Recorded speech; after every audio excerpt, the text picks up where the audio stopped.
நாய்கள் கொல்லப்பட்டு இறைச்சிக்காக வெட்டப்பட்டுள்ளமை தொடர்பில் பெரிய நீலாவணை போலீஸ் நிலையத்தில் முறைப்பாடு செய்யப்பட்டுள்ளது.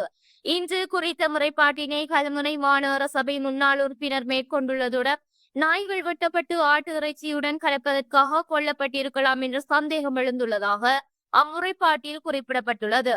கல்முனை மாநகர சபை எல்லைக்குட்பட்ட பெரிய நீலாவணை விஷ்ணு மகா வித்தியாலய மைதானத்தில் உள்ள பெரைமரம் ஒன்றில் நாய் ஒன்று கொல்லப்பட்டு கட்டி தொங்கவிடப்பட்டுள்ள நிலையில் உள்ளதுடன் மற்றும் ஒரு நாய் இறந்த நிலையில் காணப்படுகிறது.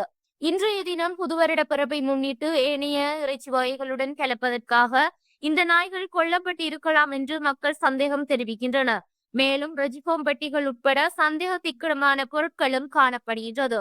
இவ்வாறான சம்பவங்கள் கடந்த சில வருடங்களுக்கு முன்னர் இடம்பெற்றுள்ளதுடன் ஆட்டு இறைச்சி போன்று நாய் இறைச்சி விற்பனை செய்யும் சம்பவங்கள் இடம்பெற்றிருந்தது குறிப்பிடத்தக்கது.